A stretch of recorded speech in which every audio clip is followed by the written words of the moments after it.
Там, душ!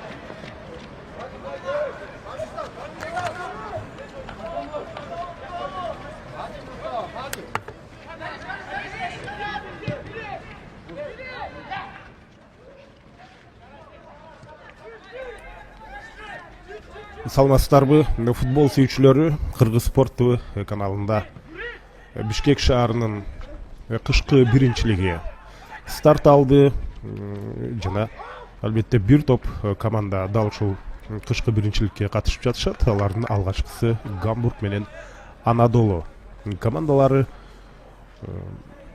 Жалпысынан бул турнир албетте жаңы сезон башталаарынын алдындагы өтө жакшы мүмкүнчүлүк деп айтсак болот. Бул командалардын бир тобу билесиздер, улуттук лигада ойношот. Тагыраагы бул турнирге катышып жаткандардын ошонун астындагы даярдык катары өтүп жаткан жакшы турнир деп айтсак болот. Мына кызыл кийимчендер булар Анадолу командасы, ал эми ак кийим менен ошондо Гамбург беттешти өткөрүүдө.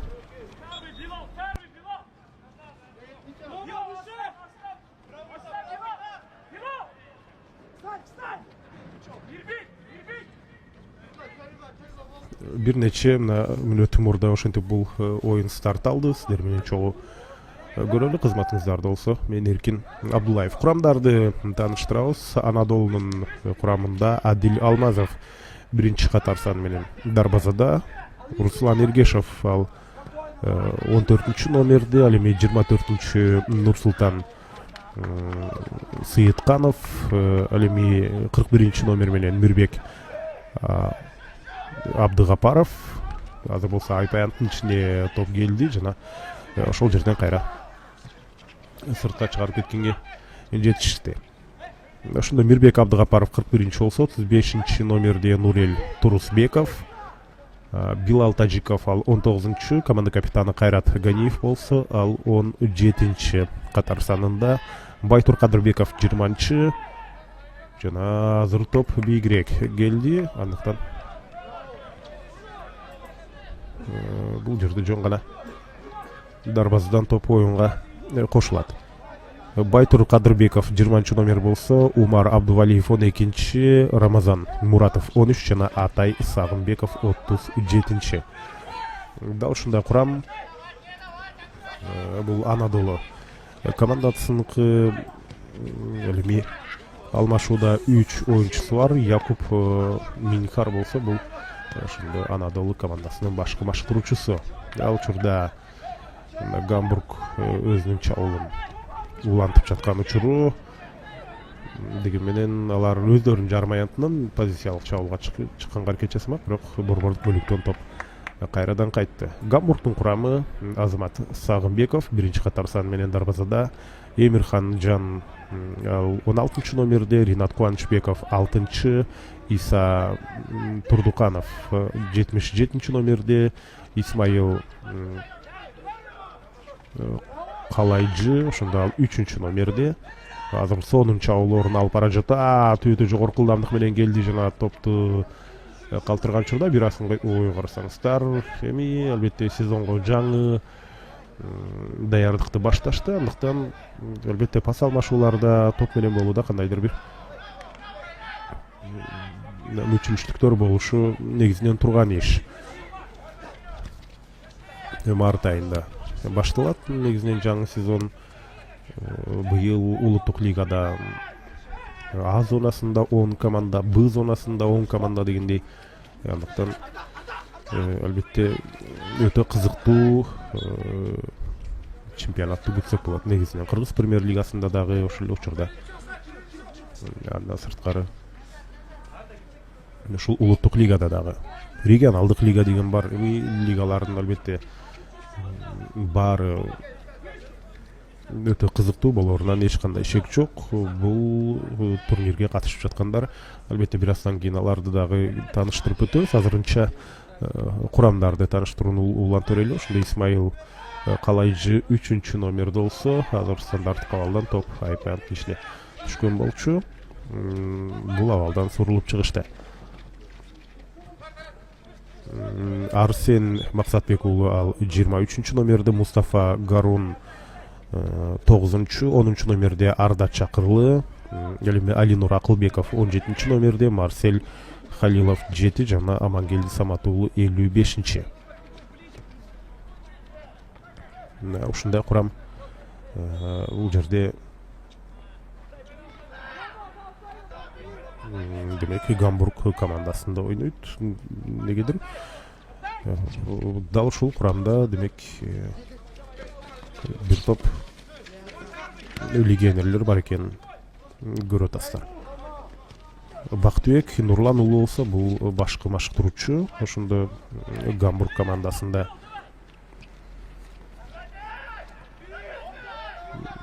ал эми Бактыбек Нурлан уулу ошол башкы машыктыруучу болсо, калыстар тобу тууралуу азыр болсо бул жерде албетте жекеме жеке чыгып баруу аракетин көргөн болчу, бирок иш жүзүндө дарбазачы топто биринчи болуп чыкты. Бул турнирге албетте жалпысынан бир топ команда катышууда. Бул ошондо азыр бүгүнкү оюндар Гамбург менен Анадолу орун алып жатса, мындан кийин ошондо Геррера менен Мурасичи, менин оюмча, азыр сонун сокку жана тирөөбүштү жандап өттү. Өтө жакшы. Демек сокку узатуучу позицияга ээ болгон, бирок ошол учурда аралыкты кыскартып кирген болчу. Кыскартып чыккан болчу Алмазов, Адис Алмазов бул Анадолунун дарбазачысы. Анын жыйынтыгында топ таамай болбой калды. Бул Маевкадагы чемпион стадиону, Азия Гол чемпион командалары да ушул жакта машыгууларын өткөрүп, чемпион улуттук лигадагы оюндарын улуттук лиганын алкагындагы өз үйүндөгү беттештерин да ушул жерде өткөрүп келди. Албетте жаңы стадион, негизинен албетте кышында да ушундай синтетикалуу оюн талаасы бир топ ыңгайлуу. Борбордук бөлүктө тоо үчүн күрөш. Гамбург көбүрөөк чабуулга чыгып жатат. Сол канаттан топко биринчи жетип бармак, бирок иш жүзүндө көрүңүздөр ушул жерде топ кайтканы менен кайрадан эле Гамбург ошондо мына 26 номердеги же 16 номер менен жүрөт. Бул ошондо Гамбургдун курамындагы оюнчу Эмирхан Жанов деген коргонууда. Ал эми бул жерде 12 номердеги Умар Абдувалиев азыр топко жете алган жок. Сонун пас, офсайд жок жана жекеме жеке чыгып бара жаткан учурда көрдүңүздөр оюнчунун токтоюн деген учурда буту бир аз тайып барды. Эми азыр январь айы билесиздер, кыштын так ортосу, андыктан мындай учурда албетте дал ушул синтетикалык оюн талаасы деле бир аз өзгөчөлөнүп турар, түшүнүктүү. Биз мына Гамбург Анадолуну айттык, андан кийин Гереро менен Мурат Сити ойнойт. Ошондой эле Айла жана Акбарс командалары жалпысынан бүгүнкү күнгө 3 беттеш каралган. Биз Гамбург менен Анадолу ушул биринчи оюнду эле сиздерге түз эфирде көрсөтүп беребиз. Калоочулар болсо албетте да ушул Маевкадагы Чемпион стадионуна барып жеринен көрсөңүздөр болот.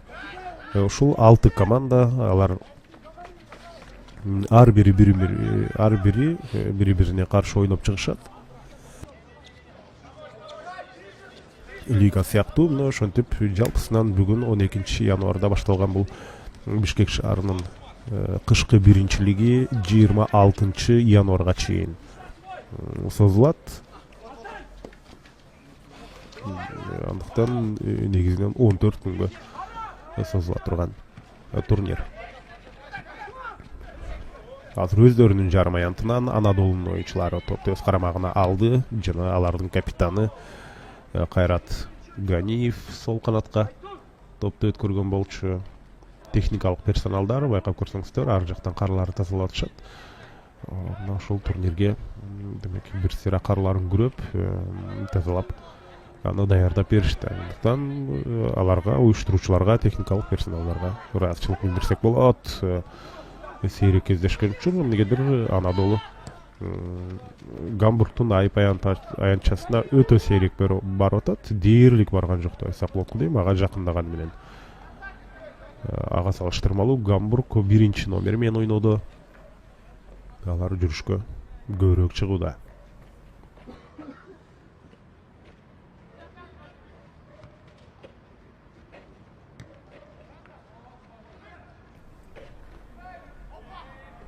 Азыр Анадолунун оюнчулары жок, бул жерде Гамбург ауттан топту оюнга кошту. Оң канат аркылуу жүрүштү уламак, бирок коргоочу абалды көзөмөлдөп бара жатат. Билесиздер, урматтуу көрөрмандар, өткөн жылы бир топ стадиондор курулуп баштаган, алардын басымдуу бөлүгү ачылды, колдонууга берилди. Кээ бирөөлөрү мен оюмча быйылкы сезондун башында алар албетте оюндарды кабыл ала албайт. Бир аздан кийин ушул чөптөрү калууна келгенде мен оюмча айрыкча табигый чөптөн болгондор алар кийинчерээк оюндарды кабыл алып баштайт болуш керек. Быйыл дагы бир топ стадиондор оңдолот. Футболго албетте өзгөчө көңүл бурулуп жатканы бул албетте жакшы. Бирок ошол учурда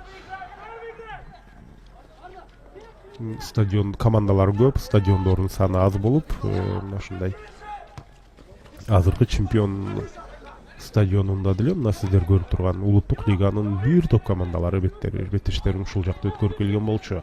Азыр болсо Анадолунун чабуулу сол канаттан сокку узатуучу позицияга чыгып туруп тептели жакынкы бурчка. Бирок бул жерде Азамат Сагынбековго кандайдыр бир маселе болгон жок.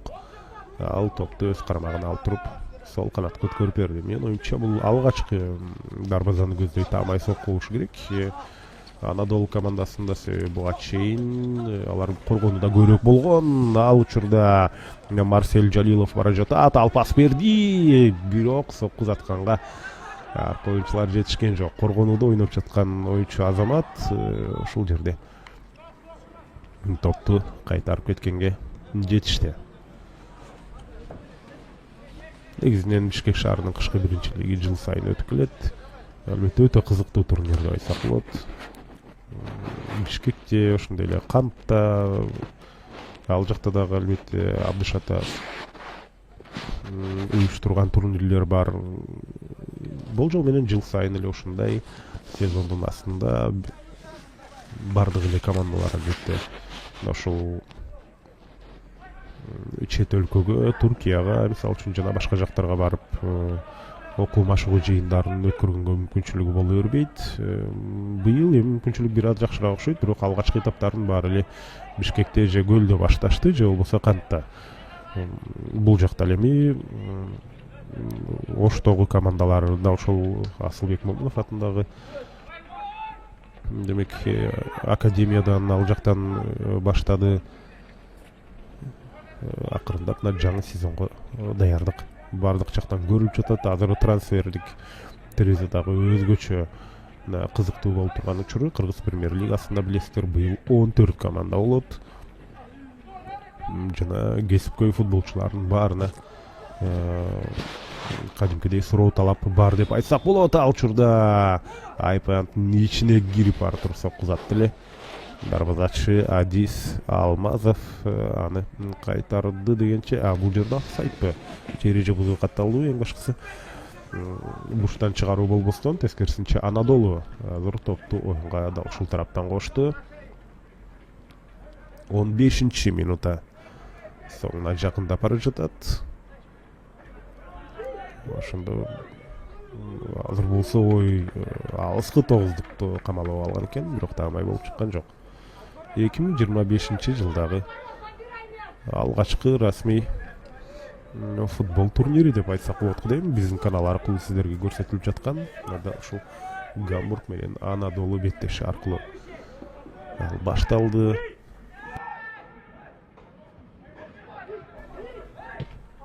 Азыр эми кышында билесиздер, көбүнчөсү футзал турнири өзгөчө күйөрмандардын көңүл чордонунда болот. Ал эми ошентип футболду дагы сиздерге көрсөтүп туралы. Бүгүн Суперлигада өтө кызыктуу оюндар бар. Жалпысынан ошондо 5 оюн түз эфирде сиздерге көрсөтүлөт. Аларды негизинен айтып өтсөк деле болот. Кайсы оюндар, кайсы учурда болорун.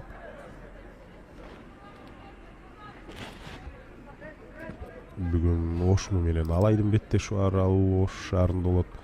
Спорт комитет менен Кант ойнойт, да ошол Ошто. Нарында Дордойду Нарын кабыл алат. Ал эми Бишкекте 2 оюн бар. Ошентип жалпысынан 5 беттеш. Суперлигада ал эми футболдо кышкы биринчилик, Бишкек шаарынын кышкы биринчилиги жаңы гана старт алды. Бүгүн 3 оюн каралган.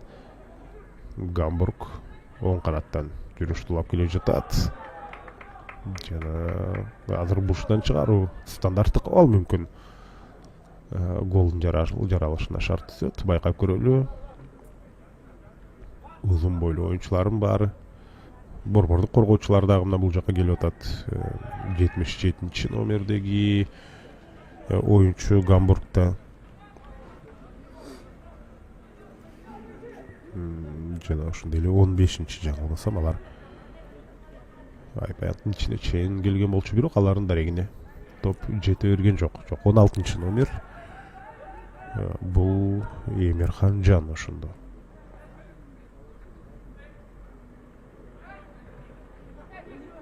Анадолу топту ала алган жок, жана дарбазаны көздөй. Жок, алыскы бурушка пас чыгарылган экен. Бирок жете алган жок. Бул жерде мына Марсель Жалилов бир ирет ошол дарбазачы менен жекеме-жеке чыкканга да мүмкүнчүлүк алгандай болгон. Кыска пас аркылуу азыр коргонуудан чыкты дегенче жок, толук чыгып кете алган жок. Топту өтө ишенимдүү алып койду. Бул жерде эреже бузуу. Амангелди Саматуулуна каршы. Амангелди Саматуулу бул Гамбург командасынын капитаны. Алгач бир оюнчу ага тоскоолдук кылды, андан кийин экинчиси Марсель Жалилов стандарт кабалды ишке ашырат. Арда Чакырлы ал айпанттын ичине кетти, топту берип коюп 10-чу номерде ойноп жаткан эки оюнчудан тосмо койгон. Түз эле жакынкы бурчка баратат. Топту сактап кала алган жок, кармап кала алган жок, бирок дарбазадан оюнга кошулат. Анткени Гамбургдун оюнчусу аны сыртка чыгарып алды. Ал эми Адис Алмазов, Анадолунун дарбазачысы, чындыгында ал эпизоддо максималдуу түрдө жакшы ойногонго аракет кылган болчу. Сол канаттан Гамбургдун чабуулу токтоду. 4 коргоочу ойноп жаткан экен, карсакстар каскатар тизилип, ушул жерде Гамбургдун коргонуу линиясы тизилген бойдон акырындап дарбазанын көздөй жакындап бара жаткан болчу.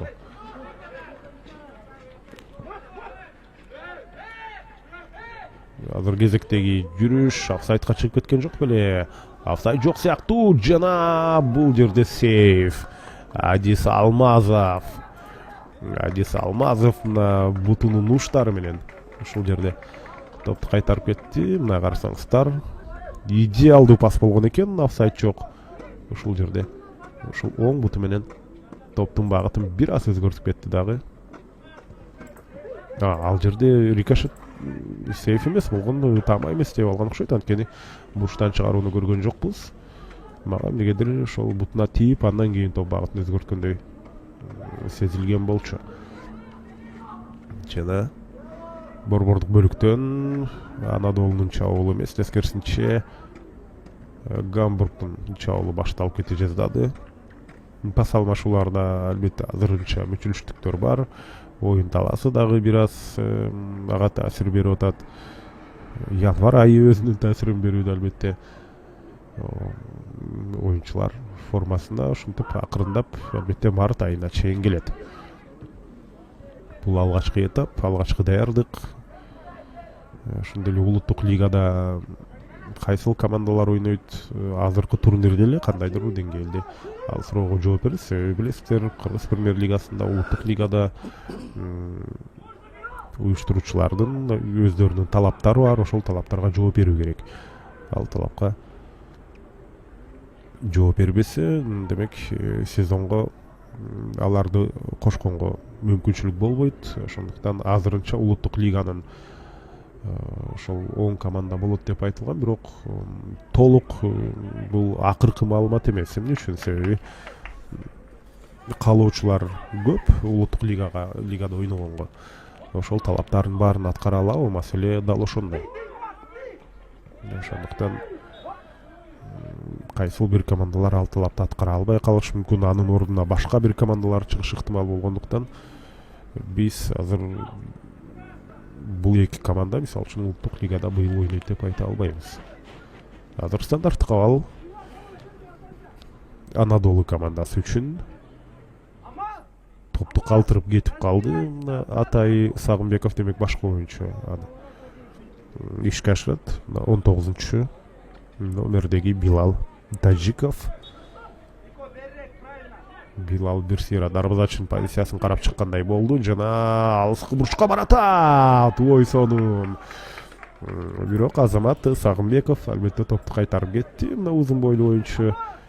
Бирок Билал Таджиков өтө сонун. Бул стандарттык абалды ишке ашырды. Мына карасаңыздар, түз алыскы 9-дукка бара жатат. Эми Азамат Сагынбеков чоң күч сартоо менен аны коопсуз жайга жеткирген болчу. Бурчтан чыгаруу жакынкы бурчка, жана ал жерден кайткан соң азыр сыртка чыгарып алат го дейм. Жок, чыгарган жок. Ауттан деле шашпай оюнга кошто алмак, бирок ал бул жерде сактап калган болсо, эми Гамбург жүрүштү баштоо алдында турат. Гамбургдун ылдам чабуулдары бир нече ирет көзгө илешкен болчу. Офсайд жок, бирок топко биринчи ким жетет? Бул жерде жок, эреже бузуу катталган жок. Ал эми ушул Марсель Жалилов ал бир аз ыңгайсыз абалда калгандай болду. Чабуулду баштап бара жаткан Гамбургдун оюнчусу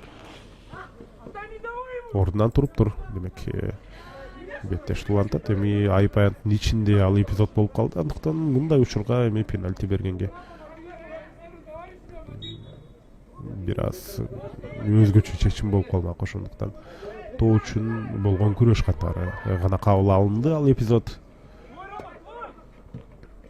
Анадолу топаларда 17 номердеги бул капитан Кайрат Ганиев, ал дарбазачы Адис Алмазов менен ойноду. Прессингке барып атышат. Ой, карасаңыздар, дарбазачыга чейин кысымга алып барып, бирок топту ал жерден алып кеткен эмес. Мына борборлук бөлүктөн гана алышты. Сол канат.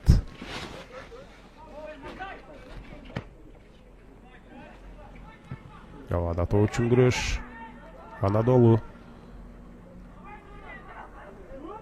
шашпастан дал ушунда сол канаттан жүрүштү улантат, чийинге жеткирбей топту сактап калды. Бара жатат, андан ары ой кандай жөө жүрүштү жасады. Жана бул чыгарып берүү. Бул сокко эмес, топ албетте жай барды. Алыскы буруш жака өнөктөштөрүнөн эч ким бул паска үн каткан жок.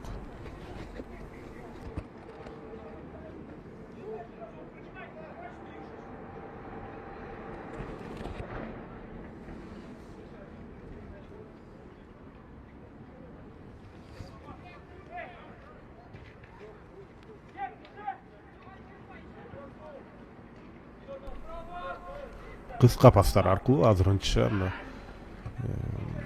жүрүштү баштап туруп, андан кийин узун пас менен чабуулдагы оюнчулар аркылуу азыр сонун бул жерде Марсель Жалилов кайрадан жерге кулады. Бул ирет албетте эреже бузулуп катталды. Марсель Жалилов эң активдүү оюнчу болууда.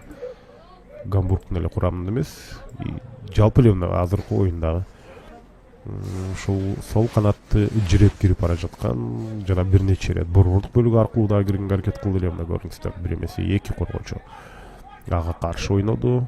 14 номердеги Руслан Эргешов, жаңылбасам, ал эрежени бузган болчу. Бул ирет Арда Чакырлы, демек.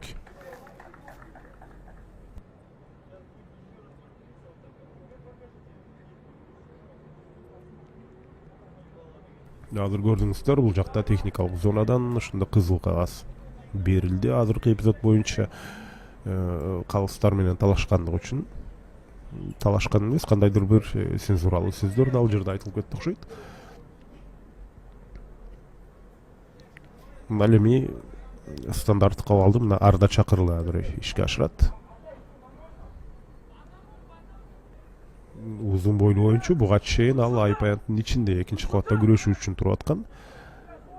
Эки оюнчудан тосмо койду.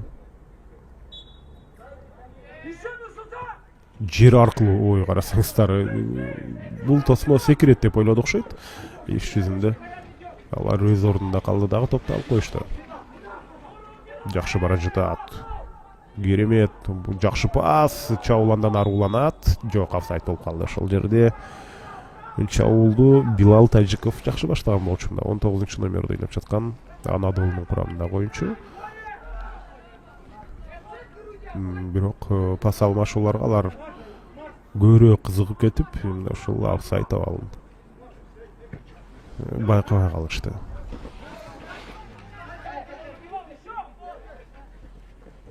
Бул жерден негизинен идея туура эле болчу, бирок анын жолунда коргоочу тургандыктан азыр чабуул уланган жок. Кандай финт жасаганга аракет кылды. Офсайд жок, топко биринчи жете алабы? Жок, офсайд бар экен.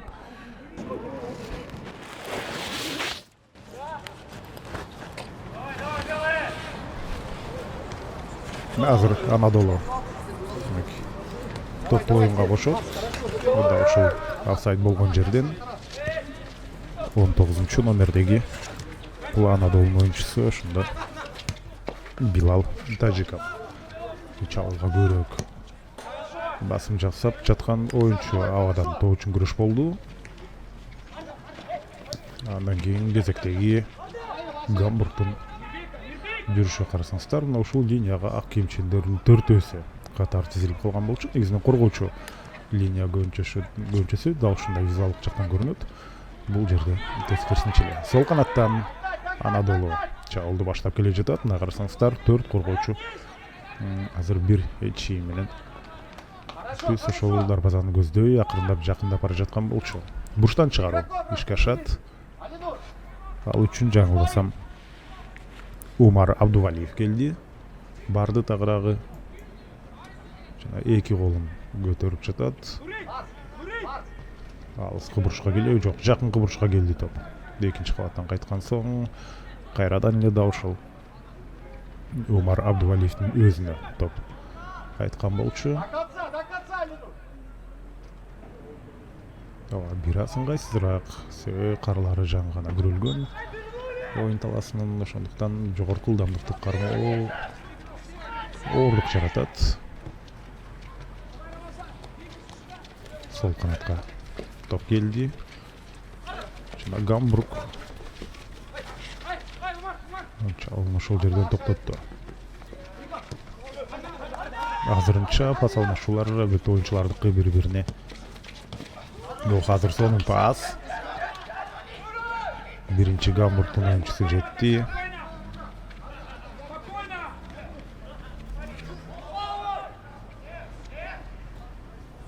Жана азыр топ оюн талаасында.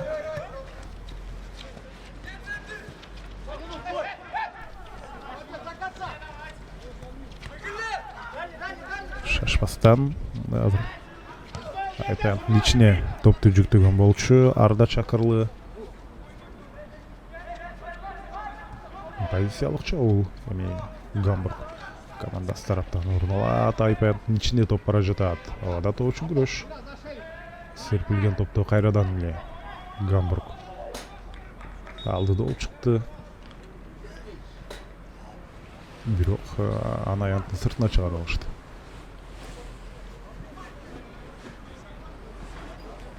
Бул эреже бузуу катталган экен. Анткени топту ауттан эмес, жерден оюнга кошту.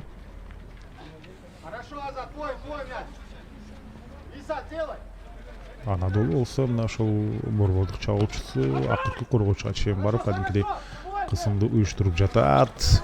Сол канаттан эң керек учурда бир буту тайып жерге кулап кайрадан турду Марсель Жалилов. Мен оюнча бул жогорку ылдамдыкты кармагандан болду. Эгерде ошол жерден чабуулду улантып кетсе, анда албетте бир кууруч чабуул орун алмак. Жок эле дегенде сокку менен жыйынтыктаганга жакшы мүмкүнчүлүк бар болчу. Анадолу ойнойт.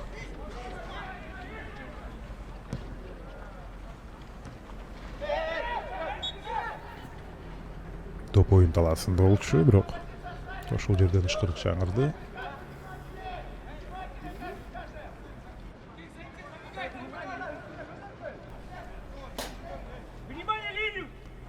Андыктан эми Гамбург топту оюнга кошуп жатат. Бир аз дарбазага жакыныраак, 1-2 метр болсо да алып барышты. Айпенттин ичине жүктөөчүдөй туруу бар. Акырындап да бир аз жакындатты. Узун бойлуу оюнчулардын баары Айпенттин ичине кирген сыяктуу, бирок борбордук коргоочулар албетте барган жок ал жакка. 18-чи номердеги аз карап көрөлү. Алыскы бурчка келе жатат. Жана ушул жерден гол жаралды. Гамбург командасы бул турнирдеги алгачкы голду ишке ашырды деп айтсак болот. Мынакей бул Исмаил Калыйжы түз эле техникалык зонага келди. Өздөрүнүн алмашуудагы оюнчулары машыктыруучу штаб менен чогуу бул голду белгилүү олтурат. Мына карасаңыздар, дарбазачы ушул жерде топту кармап кала алган эмес. Андан кийин Азиз Алмазовго тийип кайткандан кийин албетте керек учурда, керек жерде Исмаил Калыйжы болду дагы. Ошентип 1-0 менен Гамбург командасынын алдыга сууруп чыкты. Бул Бишкек шаарынын кышкы биринчилигиндеги алгачкы гол. Анткени бул алгачкы оюн. Лестер бүгүнкү күнгө 3 беттеш каралган. Ошол саат 11-де мына Гамбург Анадолу менен 2 февралга чейин созула турган турнир башталды. Ошентип анын биринчи голунун ээси Исмаил Кайылжы Калыйжы болуп калды. Ошол эле мына Кайылжы анын пасынан кийин рикошет болуп туруп эми Анадолу чабуулун баштап келе жатат. Сол канаттан чабуул уланган жок, анткени коргоочуну көрдүңүздөр, корпус менен өтө жакшы ишенип ойноду. Карын ар жагынан топто алып берип жатат. Албетте алар болбой эмес. Мен оюмча ушул беттешти көрүү үчүн келген күйөрмандар. Топ кайрадан Гамбургда. Дарбазач менен ойнонуп тура көрүштү. Адис Алмазов. Аны кысымга алып бара жатышат. Өтө опурталдуу. Мына ушундай пастар албетте өтө ыңгайсыз. Кайрадан эле Кайылжы бара жатат. Жекеме-жекеден гол киргизе албай калды. Калыйжы тагыраагында Исмаил Калыйжы бул жакта түп-түз дарбазаны көздөй чуркап барган болчу. 100% гол жаратуу мүмкүнчүлүгүн кетирди. Бирок бурчтан чыгаруу менен оюнду улантат. Алгачкы жарым сааттан көбүрөөк убакыт калган учурда ошондо биз бир гол көрдүк. Экинчи кабатка жүктөгөн жок. Исмаил Калыйжы. Анын пасы жетти. Жана дагы бир сокку. Тама эмес. Амангелди Саматуулу ишке ашырды. Ал албетте чеберчиликке басым жасап көрдү. Бирок тактык жетише берген жок. Гамбург Анадолудан кийин Гереро менен Мурасити, андан соң Айла менен Ак Барстын оюну бар, билесиздер. Ошентип биринчи беттеш Гамбург менен Анадолунун таймашына туш келген. Регионалдык лиганын, улуттук лиганын, андан сырткары Премьер лиганын командалары бар. Бул Бишкек шаарынын кышкы биринчилигинде.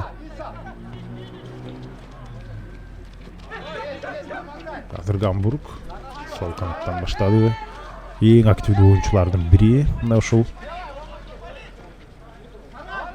өтөрдө жемеки Марсель Жалилов.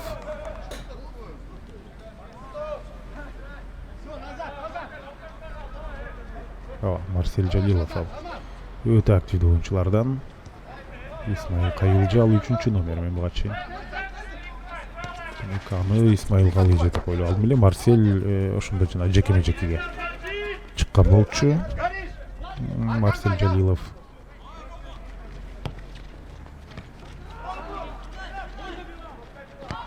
Алыстан сокку. Таамай болуп чыккан жок.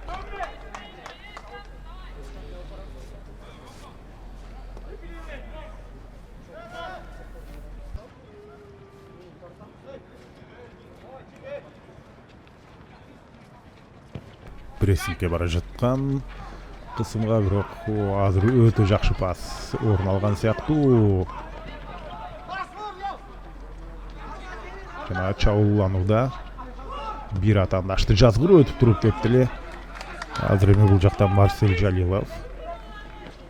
Марсель топ менен Анадолунун оюнчулары өздөрүнүн позицияларын ээлегенге жетишти. Бул болсо мындай көп күч менен чабуулга чыгып келе жатышкан болчу. Кайрадан бурчтан чыгаруу азыр орун алат.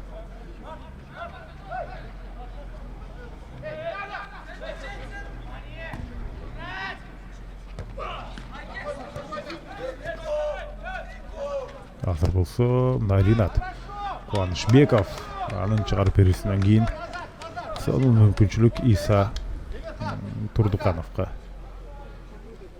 жаралган болчу.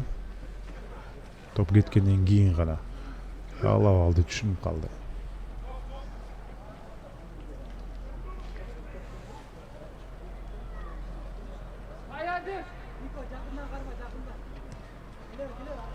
Ушул жакынкы коргоочулар аркылуу ойногон учурда дайыма даяр туруп атышат. Марсель азыр кысымга алып барды коргоочуну.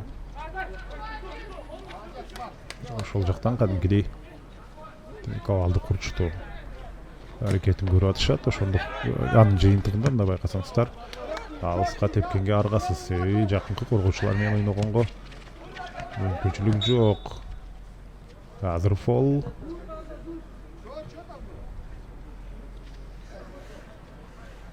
Топ болсо Анадолу командасында болот. Анткени Анадолунун оюнчусу Атай Сагынбеков жабыркаган болчу.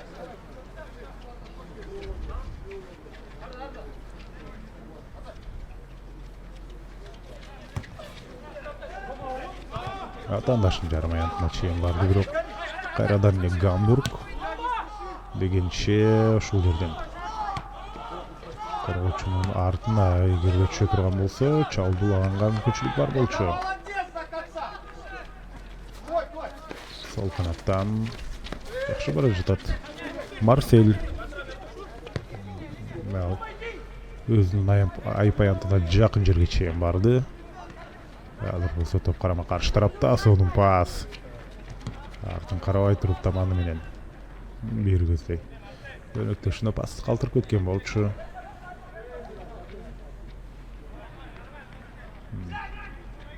Өзү топту ыргыткан жок, ауттан алынга кошкон жок. Дегенче офсайд жок бул жерде. Жогорку ылдамдык менен бара жатат, ачык оюнчулар бар жана гол. Ошентип экинчи голду киргизди Гамбург командасы жана Арда Чакырлы. Сиздердин назарыңыздарда 10 номер менен Арда Чакырлы эсепти 2-0 айлантып кетти. 40-минутта. Азыр 41-минутта кетип баштады, ошол 40-минутта. Алгач чыгарып бергенден кийин дарбазачы негизинен кайтарган болчу, бирок түптүз Арда Чакырлынын дарегине келди. Ал ойлонбостон бош бурчка топту узатып кетти. 2-0. Ошентип Гамбург өздөрүнүн артыкчылыгын 2 эсеге жеткирди. Азырынча Анадолу албетте өзүнүн сөзүн айта албай жатат. Себеби алар коргонууга көрөк, күч сартаганга аргасыз.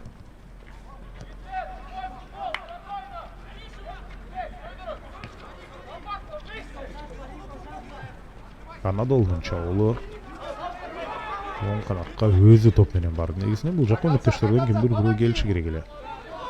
Жакшы бара жатат.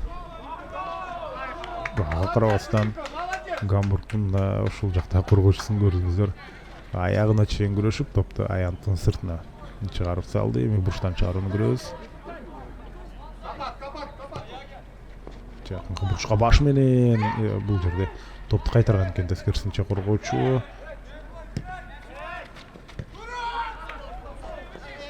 Жана Мустафа Гарун пас берип туруп өзү кайрадан ачылам деди эле, жок, бери жакта Арда Чакырлы ачылып жаткан болчу.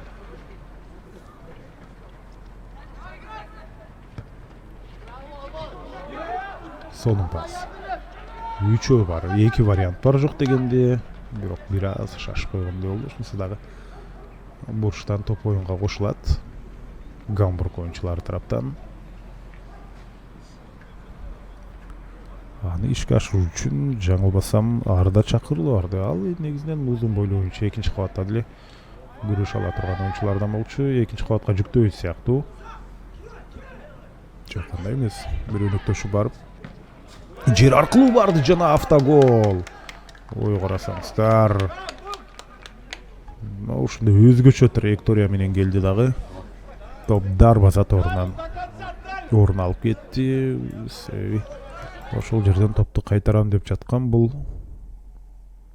Азыр байкап көрсөңүздөр. Мирбек Абдыгапаров болчу. Ал топту кайтарам деген учурда анын тизесине тийгенден кийин жакынкы бурч аркылуу дарбаза торунан орун алды. 3-0. Гамбург өздөрүнүн мүмкүнчүлүктөрүн идеалдуу пайдаланып жатат деп айтсак болот. Анадолу азырынча дымагын көрсөткөнгө болбой жатат. Мүмкүн аларга тынуу керек, себеби тынуу учурунда машыктыруучу Якуб Мансур, демек Маңсар, ал өзүнүн керектүү сөздөрүн айтат. Гамбургга каршы кандай ойноо керектигин түшүндүрүп айтып бербесе азыр Анадолунун абалы албетте жакшы эмес. Топ борбордук бөлүккө чейин жетти. Кайрадан Гамбург алды топту. Гамбургдун кезектеги чабуулу ошол эле 10-номердеги Арда Чакырлы. Бирок андан кийин абал курчубай калды. Билал Таджиков, Билалды 3 оюнчу курчоого алды көрдүңүздөрбү. Ой, карасаңыздар 17-номердеги бул Алинур Акылбеков. Алинур Акылбековдун өзгөчө финт жасаганга аракет кылганын көрдүңүздөр.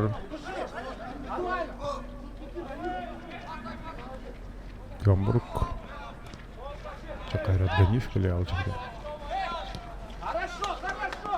Бир пас, биринчи дарбаза чети жетет топко.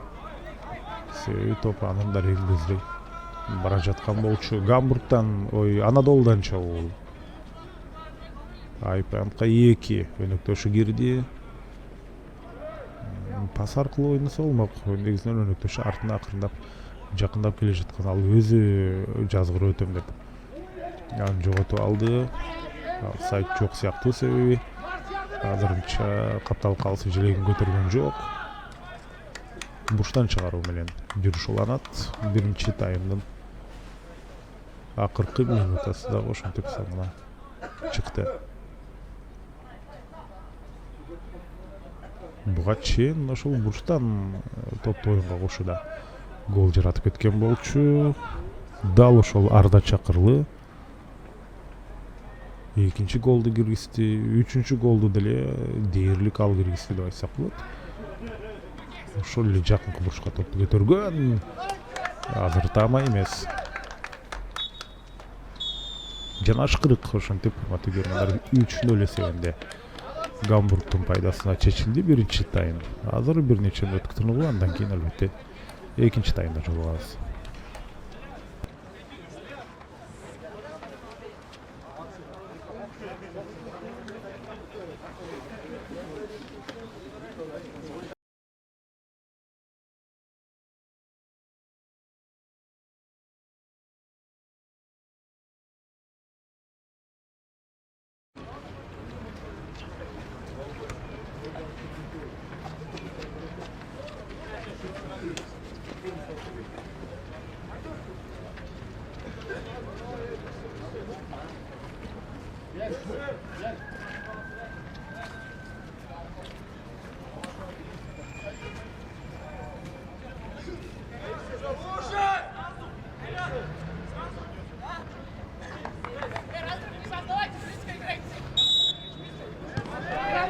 Экинчи тайм башталды. Гамбург жана Анадолу командаларынын ортосунда ак кийимчендер. Гамбург ал эми Анадолу кызыл кийим менен ойноп жатат. Биринчи 45 мүнөттүн жыйынтыгы боюнча эсеп 3-0. Отлично, молодец! Жана дал ошол 3-0 болгон учурда Исмаил Калыйчы биринчи голду киргизди. Арда Чакырлы экинчи голду. Сырттары бир автогол орун алган. Экинчи таймга жакшы чыкты. Анадолунун оюнчулары мына карасаңыздар алгачкы мүнөт орун алып жаткан учурда биринчи соккуну узатты. Азырынча таамай эмес, бирок эң башкысы ошол сокку узатуучу позицияга жетип жатат. Дегенче азыр 2 ойундан өттү Гамбургдун оюнчусу. Үчүнчүсүнөн да өттү. Ой, кандай ишендүү баратат. Бирок кар аралап кетти ар жактан аянттын сыртына. Демек чыгып кеткен экен. Ошондуктан Анадолу оюнду улантат. Биринчи таймга салыштырмалуу бир аз өзгөрүүлөр орун алган сыяктуу. Анадолунун курамында азырынча өзгөрүүлөр болгон жок. Гамбургдукунда аз байкап көрөбүз. Кайсыл бир оюнчулар өзгөчөлөнсө, албетте ал сөзсүз билинет. 77 номердеги оюнчу бул Иса Турдуканов. Ошол алка чыгып кеткенге чейин топту көзөмөлдөп турган болчу. Азыр Билал Таджиков. Ал өнөктөшү менен Рамазан Муратов экөөсү топту бүтүп калган болчу. Кайрадан Билал баратат. Сол канатта ачылып бара жаткан оюнчу бар болчу. Өнөктөшү Кайрат Ганиев, команда капитаны. Бирок азыр эми окуя башка өнүгүүдө. Очень күрөштөн кийин Гамбургдун оюнчусу ийгиликтүү болуп чыкты. Кайрадан Анадолу десек андай эмес. Ошентип бир нече жумага созула турган кышкы биринчиликтин алгачкы оюнун кызуусуна кирип калдык деп айтсак болот. 1 эмес, 3 гол көрдүк. Азырынча албетте алар бир тараптуу болуп жатат.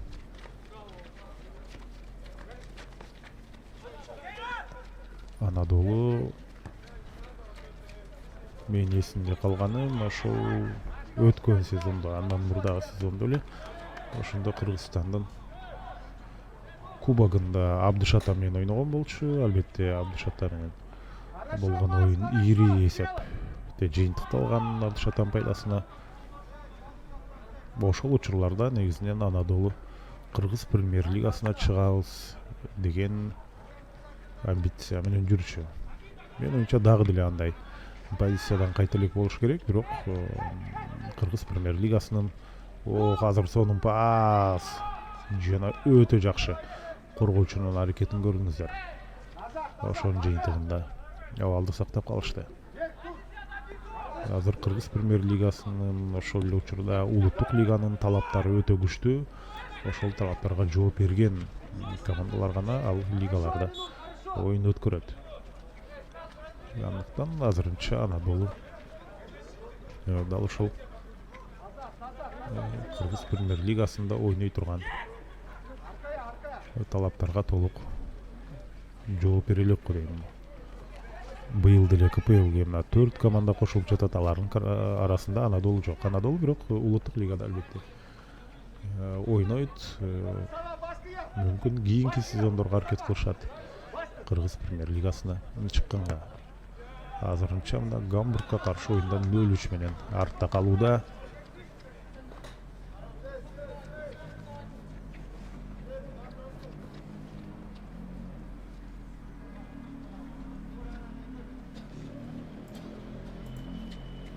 Шашпастан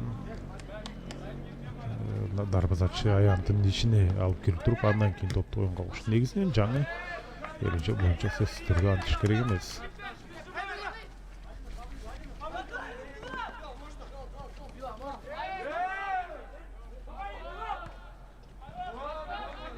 Эң коопсуз чечим бул жерде жөн гана топту аянтын сыртына чыгарып салуу болчу.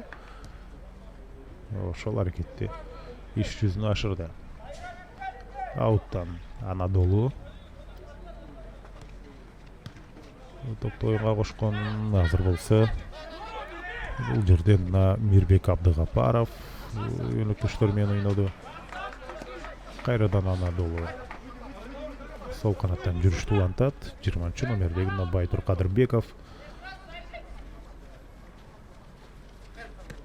Ал капитанга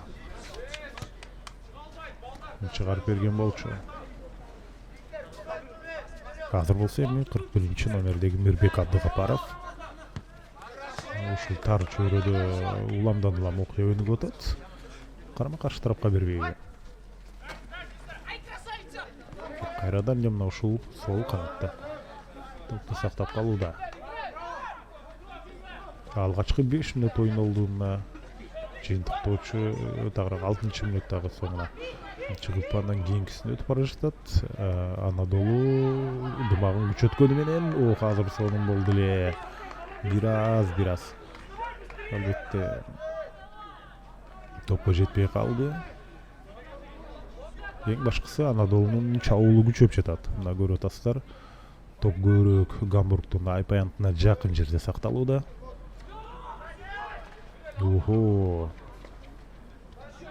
Техникалык жактан чебер коргоочулар, тескерисинче алар албетте өз командасына ыңгайсыздык алып келип алышы мүмкүн. Бирок эми жанагы жерде аны прессингке барган мезгилде жазгыр өткөндөн башка жолу жок болчу. коргоочуларга тиешелүү, өздөрүнө тиешелүү албетте негизги сапаттар бар. Алар акыркы оюнчу болгондуктан оңой менен атаандашты алдап өтпөйт. Байтур Кадырбеков бул стандарттык абалда ишке ашырат, жок андай эмес. Ал ушул жерден өнөктөшүнө калтырып кетти.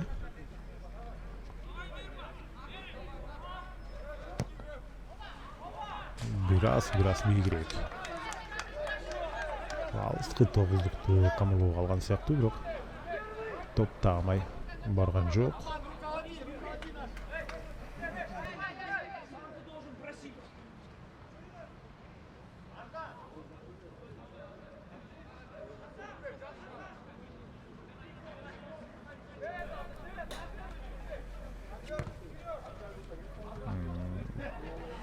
Бийиктете тепкен топ көп деле өйдө көтөрүлгөн жок. Бирок эч кимге тийген да жок. Түз эле аянттын сыртына чыгып кетти. Гамбург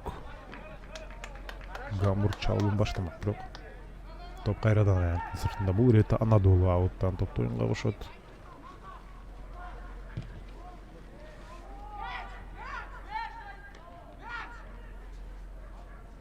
Башка жакын жерде топ бар беле. Мен оюмча дарбазачы жакта топ турган болчу.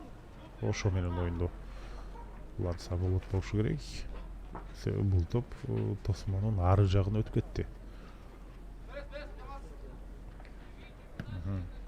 Калысты карасаңыздар, албетте аба ырайына байланыштуу. Эми калыстагы жөн гана карап турса, ал үйүшүп калышы ыктымал. Тынылуу учурунда ал кыймылдуу болуп туруп өзгөчө эсте калды. Ауттан Анадолу кошту.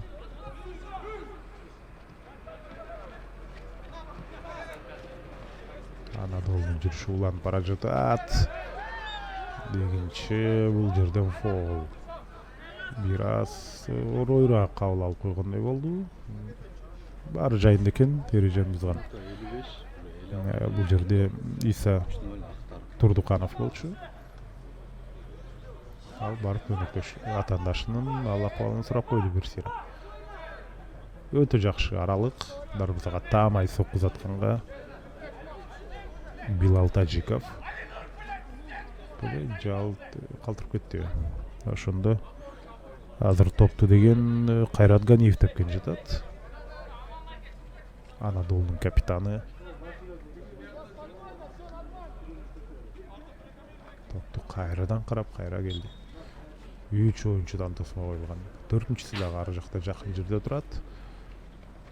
Жана дарбазага жеткен жок көрүнүштөр. Өтө ылдам чабуул. 5 оюнчу бара жатат. Гамбург командасынан 2 коргоочуга 5 дегенче кайра кайтарган мезгилде ошол жогорку ылдамдык менен бара жатып жерге кулап түшкөн болчу.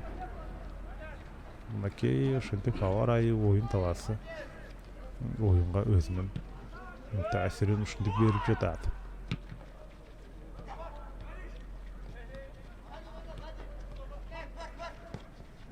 Анадолунун дагы бир чабуулу, дарбазачы биринчи жетти. Ой, карасаңыздар, дарбаза бош, бирок сокку таамай болбой калды. Өтө сонун мүмкүнчүлүк болчу Гамбург командасы үчүн 4-нчү голду жаратканга. Топ Гамбургда. Алардын курамындагы мына Иса Турдуканов ойногон. Түз эле борбордук бөлүгү аркылуу кирүүгө аракет жасап жатышат. Жакшы пас. Жана эң акыркы көзүрмөндө дарбазанын көздөй тепкенге жетишпей калды. Коргоочу ага тоскоолдук кылган, бирок бурчтан чыгарып эмес экен.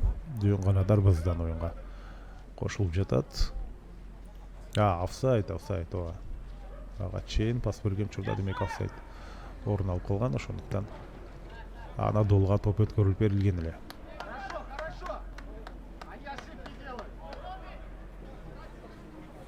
Азырынча негизинен убакыт бар.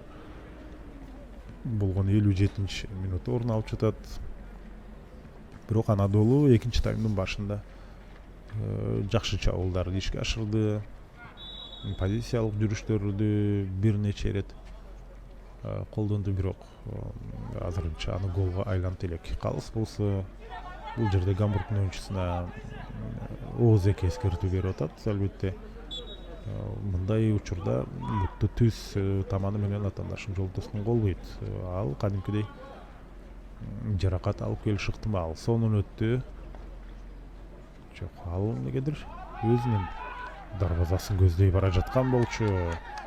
Бир учурда эки жакта экиден оюнчу жерге кулаган эле. Ылдам каршы чабуулга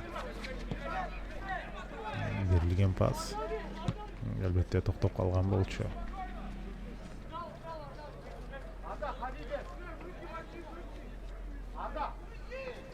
Азырынча мына кысым жок. Мустафа Гарун бара жаткан болчу. Ошол мезгилде дарбазачы топту колуна алган. Кайрадан Гамбург. Гамбургдун чабуулу бул фол. Бул фол чындыгында буттан тартып кетти, ошондуктан эми стандарттык абал Гамбург командасынын пайдасына. Аралык жакшы, дарбазага түз соққу затса болот, аралык мүмкүнчүлүк берет. Ошонусу дагы албетте кандайдыр бир комбинациялык жүрүштөргө деле даяр турган болушу ыктымал. Топту болсо Алинур Акылбеков алып келиш үчүн аракетти.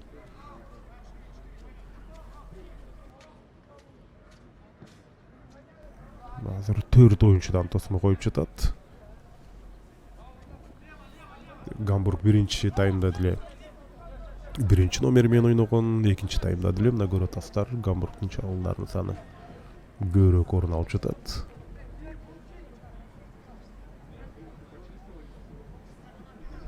Түз дарбазага сокку затканга жакшы сонун мүмкүнчүлүк бар. Ышкырык чаңырды жана жакынкы бурчка топ барган учурда Адис Алмазов аны өз кармагына алганга жетишти. Анадолунун курамында Адис Алмазов биринчи катар сан менен дарбазада, эми 14 номерде Руслан Эргешов, 24 Нурсултан Сыйытканов, эми 41 номерде Мирбек Абдыгапаров, 35 Нурел Турузбеков, 19 Билал Таджиков, 17 номерде капитан Кайрат Ганиев, эми Байтур Кадырбеков, 20, 12 Умар Абдувалиев, 13 Рамазан Муратов, 37 Атай Сагымбеков, ошондой эле Ислам Абдуллаев бар дарбазачы 50 номерде. Андан сырткары Дамир Жапаров 25 жана Асан Аманбеков 30. Жалпысынан Анадолунун курамы алмашуудагыларды кошкондо дал ушулар. Азыр сонун бир атаандашты жаздырып эле. Анадолу сол канаттан чабуулду баштап кете алган жок.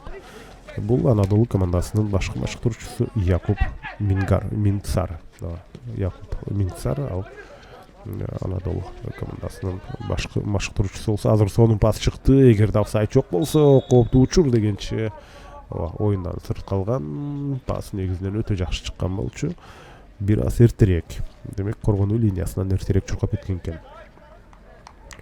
Ал эми Гамбургдун курамы Азамат Сагымбеков биринчи катар сан менен дарбазада, Эмирхан Жанон 6, Ринат Кубанычбеков 6, 77 номерде Иса Турдакунов, эми Турдуканов тагыраагал, эми Исмаил Калынжы ал 3 номерде Арсен Максатбек уулу, 23, 9-да Мустафа Гарун, 9 номерде Мустафа Гарун болсо, 10 номерде Арда Чакырлы, 17 Алинур Акылбеков, эми 7 номерде Марсель Жалилов, Амангелди Саматулы ал 55. Андан сырткары Мирланбеков деген дарбазачы бар 12 номерде, эми Эрнис Дулатбеков 22. Азыр биринчи таймда алмашуудагы калган оюнчуларды айтып атам. Алардын арасында бүт өзгөрүүлөр болду болушу керек, байкап көрөбүз. Саламат Өмүркулов 24 болсо Садыр Өмүрбеков ал 2 номерде, Берк Өзтүрк 8, Бакыт Рахатбек уулу 18, 66 номерде Тимурлан Козыев, ал эми 15 номерде Муса Чотоев. Ошондой эле 47 номерде Сыймык Өмүрзаков, жаңылбасам. Дал ушул оюнчулар Бактыбек Нурлан уулу болсо бул Гамбург командасынын башкарчуусу дарбазаны көздөй тебилди, топ жана таамай болуп чыккан жок. Бүгүнкү күнгө 3 оюн каралган болсо, бул албетте анын алгачкысы. Биз ушул биринчи беттешти гана сиздерге түз эфирде сунуштайбыз. Бүгүн биздин каналда Суперлиганын дагы 5 оюну бар.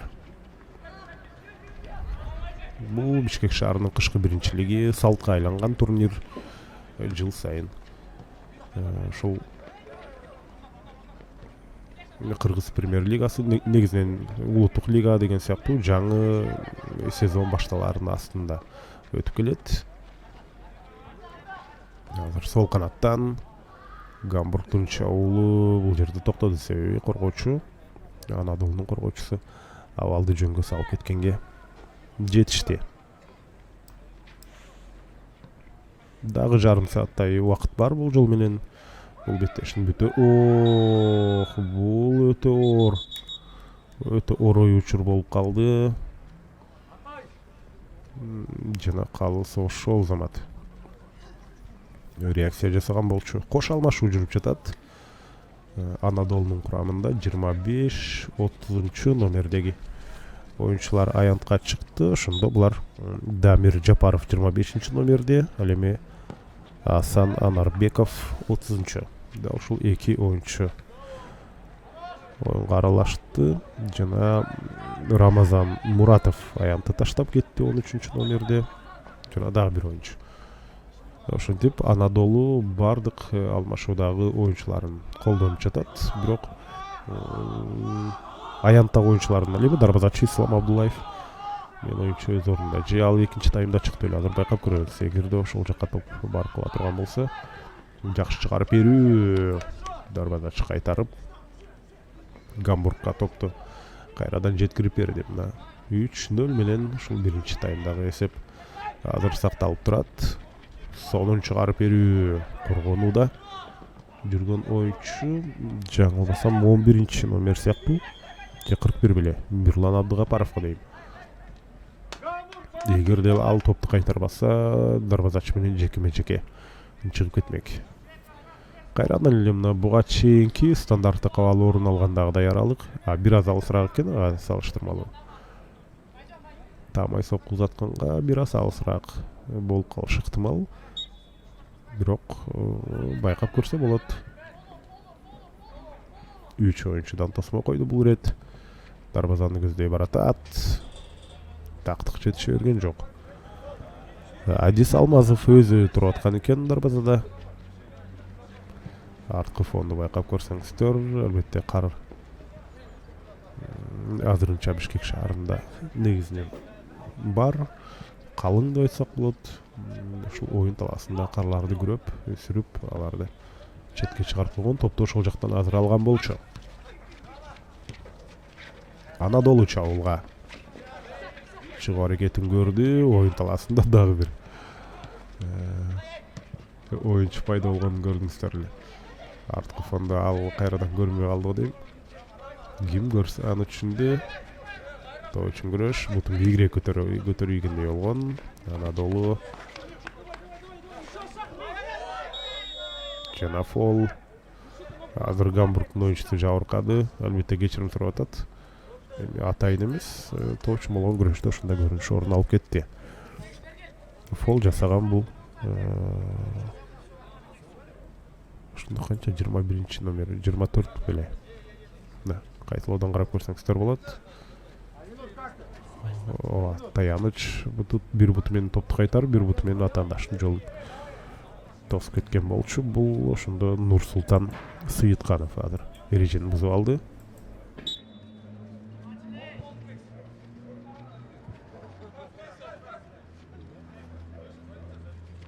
Марсель Жалилов топту жакшы чыгарды. Жок, Марсель Жалилов эмес, анын дарегине барды топ, ал эми аны ишке ашырган ошондо жерде Иса Турдуканов болчу. Кайрадан ышкырып атат. Топ дарбазачы аркылуу оюнга кошулат.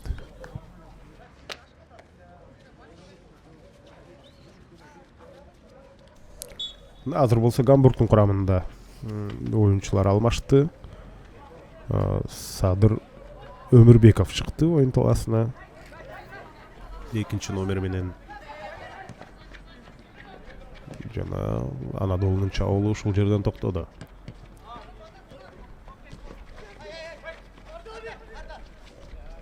Ал учурда чабуул Гамбург тараптан рикошеттен кийин ошентип жекеме жеке орун албай калган. Бери жакта Анадолунун бир оюнчусу карга буту тайып кетип жабыркады эле. Атандаш ага жардам берип атат. Сол канаттан жакшы кирип бара жаткандай болгон. 41-чи номердеги Мирлан Абдыгапаров.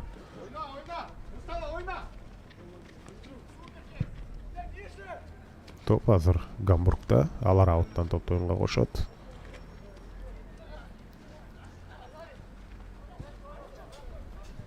Анадолунун кийинки оюну ошондо Анадолу командасынын кийинки оюну 16 январда болот. 16 январда Мурас Ситиге каршы ойнойт. Ал эми Гамбург болсо дал ошол 16 январда Акбарска каршы беттешет. Дагы бир ирет ушул Бишкек шаарынын биринчилигине катышып жаткан командаларды эсиңиздерге салып өтөлү. Гамбург, Анадолу, Гереро, Мурас Сити, Айла, Акбарс жана ошондой эле Алга командасы. Жалпысынан ушул 7 команда буга чейин 26 январга чейин ойнойт деп айттым эле. Ишигинде демек алар 2 февралга чейин ойношот. Себеби дагы бир команда кошулду, ал Алга. Азыр болсо Анадолу чабуулда. Ой, карасаңыздар. Өтө кооптуу учур, бул жок эле дегенде сары кагаз. Кызыл кагаз болуп калышы да ыктымал, азыр байкап көрөбүз. Ооба, сары кагаз. Эми биринчиден атандаш жабыркап калды, экинчиден бул жерде ушул акыркы фол деп айтсак болот. Эгерде андан ашып өтсө, алгач кайталоодон карап көрөбүз го дейм. Жок, кайталоодон караганга мүмкүнчүлүк болбой калды. Өзгөчө ошондо ыңгайсыз учур ал жерде жаралган болчу. Ооба. Дарыгерден сырткары, демек атайын алып чыгып кетүүчү шайманда керектелип жаткан сыяктуу.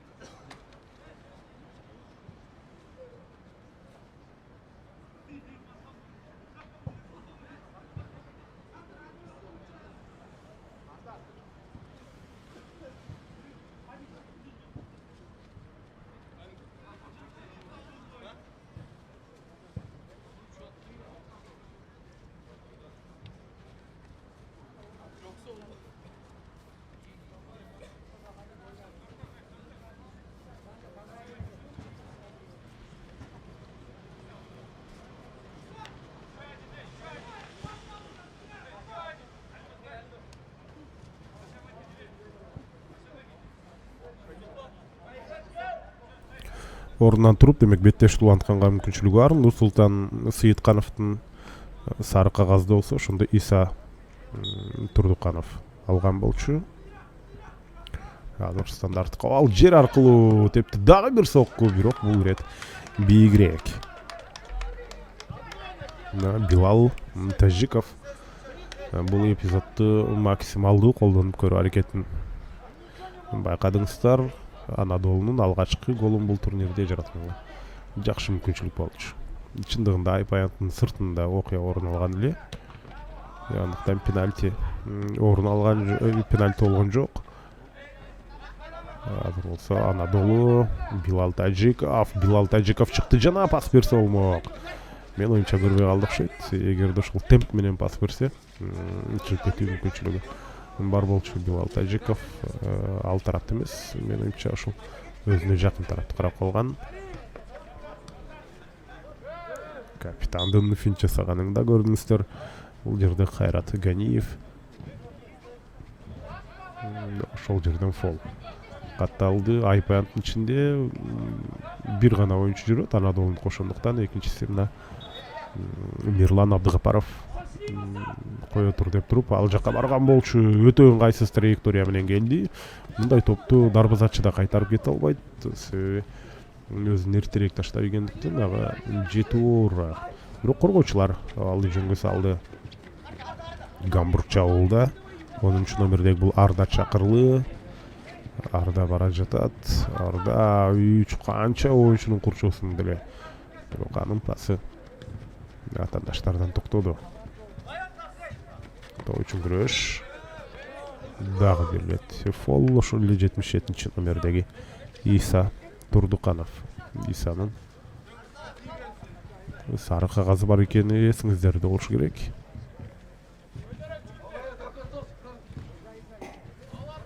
Нурсултан Сыйытканов азыр топту оюнга кошуп берет. Айпанттын ичине жүктөчүдөй эле аракет кылды. Ага дээрлик жакын барды көрдүңүздөр.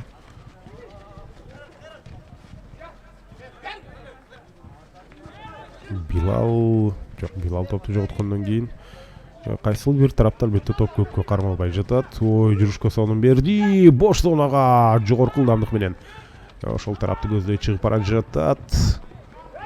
Жана артынан атаандаш жетип келди көрдүңүздөр. Жогорку ылдамдыкты негизинен кармап Мустафа Гарун чыккан болчу. Эми Анадолунун оюнчусу артынан чуркап барып эми топту оюнга кошурду. Аны жөнгө салып кетти. Беркөз Түрк бурчтан чыгарын ишке ашырат. Беркөз Түрк ал алмашууда болчу.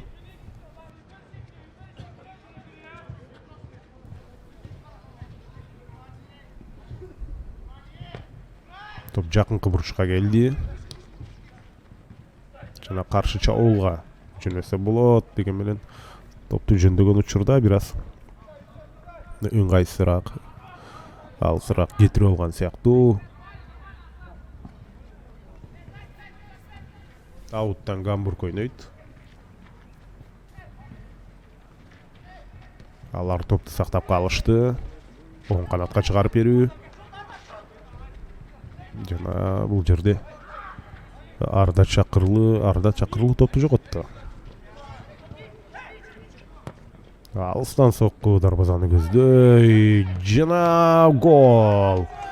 Экинчи таймдагы алгачкы гол. Эми Гамбургдун бул жалпы 4-чү голу ошентип иш жүзүнө ашты. Мына карасаңыздар, манайын өтө жакшы. Дарбазачыдан серпилип келген учурда биринчи жетип барып гол киргизген болчу. Мына бул голдун ээси. Алгачына алыстан соккуну карап көрсөңүздөр, кайтарып кеткенден кийин түз барып ошондо дарбаза торунан орун алып кетти. Бул Мустафа Гарун. Ошентип Мустафа 4-чү голду жаратып турат. Ал эми алгачкы кубаттуу соккуну 55 номердеги Амангелди Саматуулу жараткан болчу капитан. Бул эпизодду көрдүңүздөр. Анадолунун оюнчусу катуу жабыркап калды. Оройраак ойноп койгон болчу.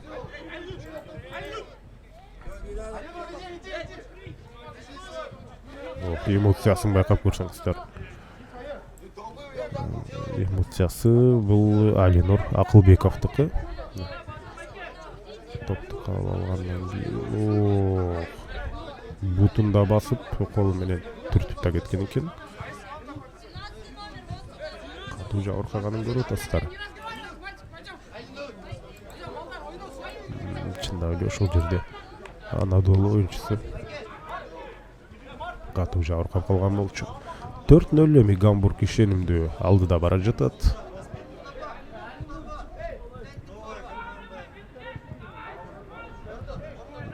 жабыркап калган Мирлан Абдыгапаров азыр кайрадан оюн таласына кирет. Ошондой эле Якуб Миңсарды көрдүңүздөр. Анын жанында буга чейин башкы машыктыруучу алмашуулар, эки алмашуусу бар болчу, экөөнү тең ишке ашырган. Ошондуктан эгер жабыркап калса орунда ойной турган эч ким жок. Кайрадан оюн таласына чыгып кеткен оюнчуларды деле киргизбесе. Бул эми алгачкы оюн, бул лига сыяктуу ар бири бири менен ойноп чыгат. Жалпысынан 7 команда, ошондо 6 оюн. Андыктан биринчи турдагы жеңиш же жеңилүү бул көп нерсени чечип бербейт. Ушундай сонун кышкы биринчилик орун алып жатат. Азыр топ кузаткан болчу коргоочудан кайтты. Каршы эпкинден азыр топту токтотуп кала алган жок. Жыйынтыгында Гамбург ауттан топту оюнга кошот.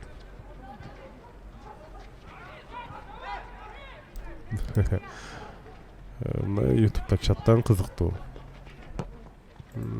комментарий келген экен. Карат брат деп, албетте туруктуу күйөрман, спорттун өкүлү күйөрманы деп айтсак болот. Гамбургда КПЛге кошулса чемпиондор лигасы болот, Юнайтед Сити бар дегендей. Чындыгында Бишкек Сити быйылкы сезондо Кыргыз премьер лигасында дебютант команда Мурас Юнайтедти билесиздер. Алар 2 сезон болуп калды кошулганына. Жана ошондой эле эгерде Гамбург КПЛге кирчү болсо эле. Быйылкы сезондо бирок Гамбург деген команда КПЛде болбойт. Азыр болсо Анадолу гол жаратты. Мынакей алыскы бурчка пас берген болчу. Жана дал ошол жерден аны голго айлантып кетти. Жаңылбасам бул голдун автору Нуриел Турусбеков. Азыр кайталоодан карап көрүңүздөр. Сонун комбинациялык жүрүш болду. Алгач сол канатка офсайд жок эч кандай. Пас бергенден кийин алыскы жок, голдук пасты берген бул 35 номердеги аркысы ким экен? Ошол гана таныктоо. Мен башкысы Анадолу ошентип өздөрүнүн голун жаратып алды. Кош алмашуу 24 жана 22 номердеги оюнчулар бул Саламат Өмүркулов менен Эрнис Дулатбеков. Ошол эки оюнчу азыр оюнга кирди.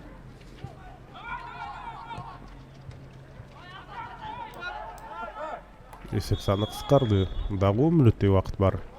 Алдыңдап кеткенге Анадолу командасы үчүн 80 мүнөт күтүштү. Ошол алгачкы голун Анадолу жана бул турнирдеги ошентип алгачкы голун жаратып алышты.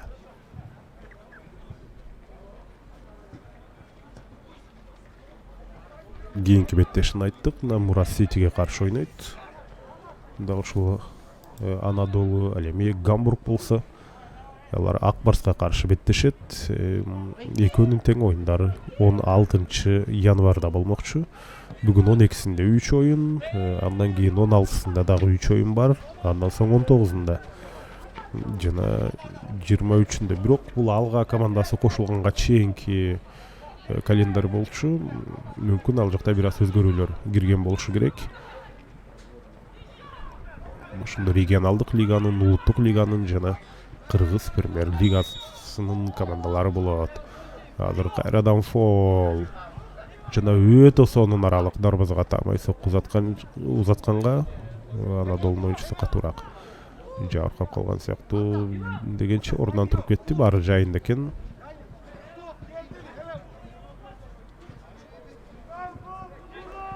Бул эми негизинен Билал Тажиковдун чекити болчу.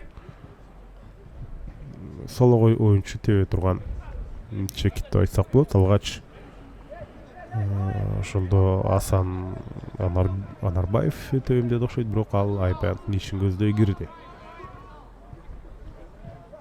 4 оюнчудан тосмо койду. Стандарттык абал өзүнүн пайдасын берет болду экен. Негизинен сонун чекит. Топ жакынкы бурчка баратат. Ал жакты албетте көзөмөлгө алып турган экен Азамат Сагынбеков. Ошондуктан эч кандай маселесиз аны өз карамагына алып кетти.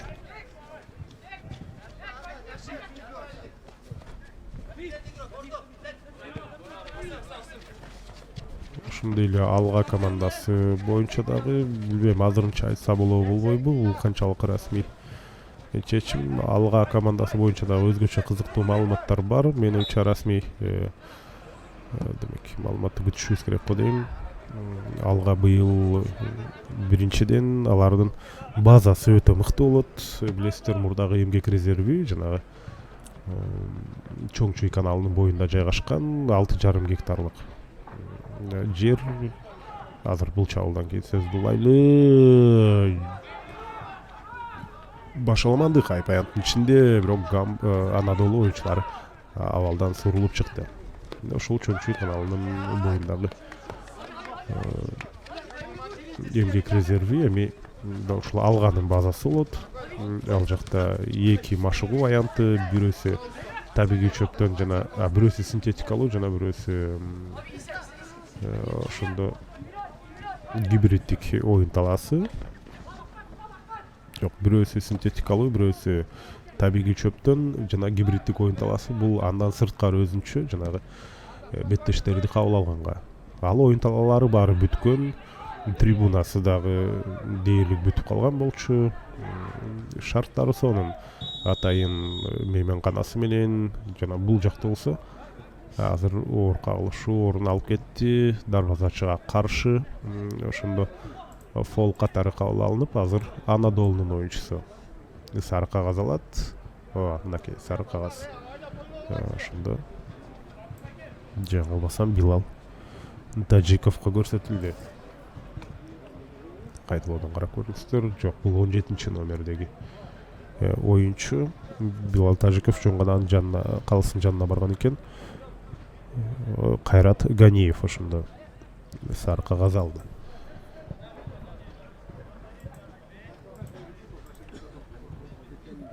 Ошондо биз Алганын базасы жөнүндө айтып аттылы. Базасы демек даяр болгондон кийин эми Кыргыз премьер-лигасында алар өздөрүнүн оюнун дал ошол жактарда өткөрөт. Шарты өтө мыкты болот. Азыр Гамбургдун чабууланат. Пас керек беле, бирок өзү тепти. Алыскы бурчта негизинен өнөктөшүп пас күтүп турган болчу. Азыр болсо эми Анадолунун чабуулу 2 номер менен жерде Мирланбеков чыкты беле. Негизинен Азамат Сагынбеков Гамбург командасында дарбазада туруп жаткан. Ой, карасаңыздар, аягына чейин жазгыр өтөм деп. Бирок топ аяктын сыртына чыгып кеткен болчу бул жерде.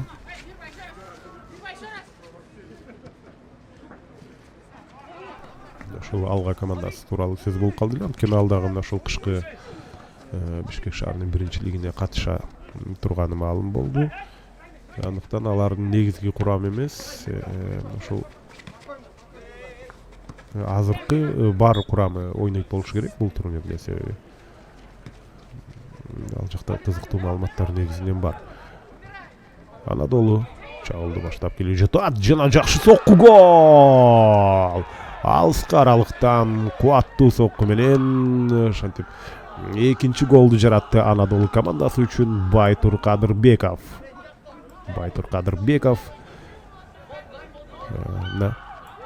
Ишенимдүү сокку менен өзгөчөлөндү. Карасаңыздар, алыскы бурчка барып кадалды. Өзүнүн албетте голун өтө жакшы белгиледи. Ошол замат кубанычын Улар Абдувалиев менен бөлүшкөн болчу. 4-2, ошентип Гамбург 4-0 менен 4 топ айырмасы менен алдыда келе жатып, азыр акырындап Анадолу өзүнүн сөзүн айта баштады. Убакыт бирок аз. Негизги убакыттын төрүнө 3 мүнөттөн азыраак, андан сырткары кошумча мүнөттөр бар болушу керек. Абалды жөнгө салганга жетишпейби? Мен оюнча Гамбург албетте бул артыкчылыгын сактап калуу аракетин көрөт. Бирок Анадолунун оюну Экинчи таймдын экинчи жарым бөлүгүндө бир топ жакшыраак түштү дегенче топ аянттын сыртында. Убакыт албетте Гамбургдун пайдасына иштейт, ошондуктан алар шашпастан топту аянттын сыртына чыгарып алып, эми дарбазадан аны оюнга кошот.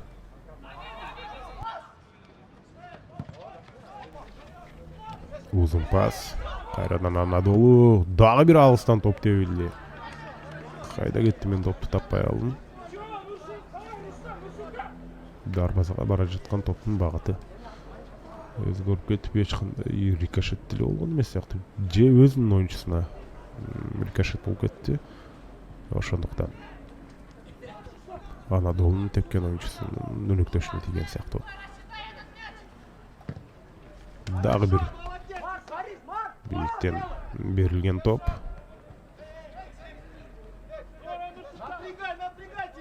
Анадолу кайрадан топту алды. Эми жүрүштү баштап жатат. Эң башкысы албетте мындай учурда офсайдка калып калбоо керек. Сонун пас берген болчу. Бул жерде Кайрат Ганиев бир аз жолдун болушу орун албай калды. Борбордук бөлүккө экинчи кабаттан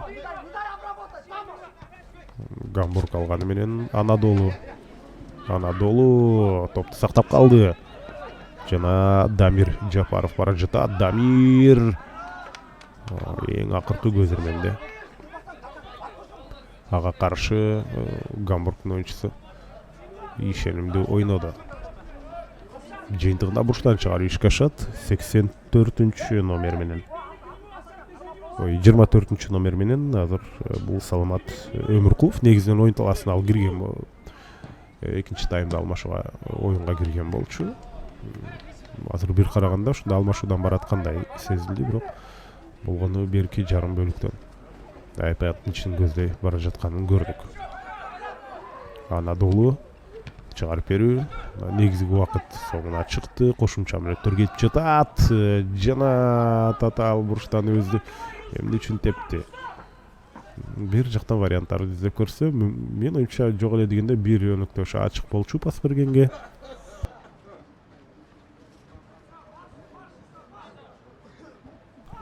Азыр шашпастан топту оюнга кошот. Эми 2 топ айырма бар. 2 топ айырма бул албетте кошумча мүнөттөр кетип жаткан учурда өтө маанилүү артыкчылык деп айтсак болот Гамбург үчүн. Жана Анадолу шашып атат.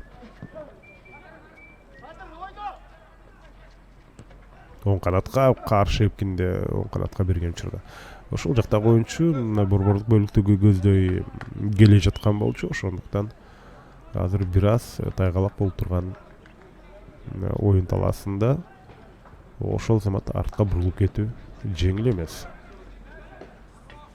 Анадолунун жүрүшү уланат. Анадолу сонун жана дарбазаны көздөй.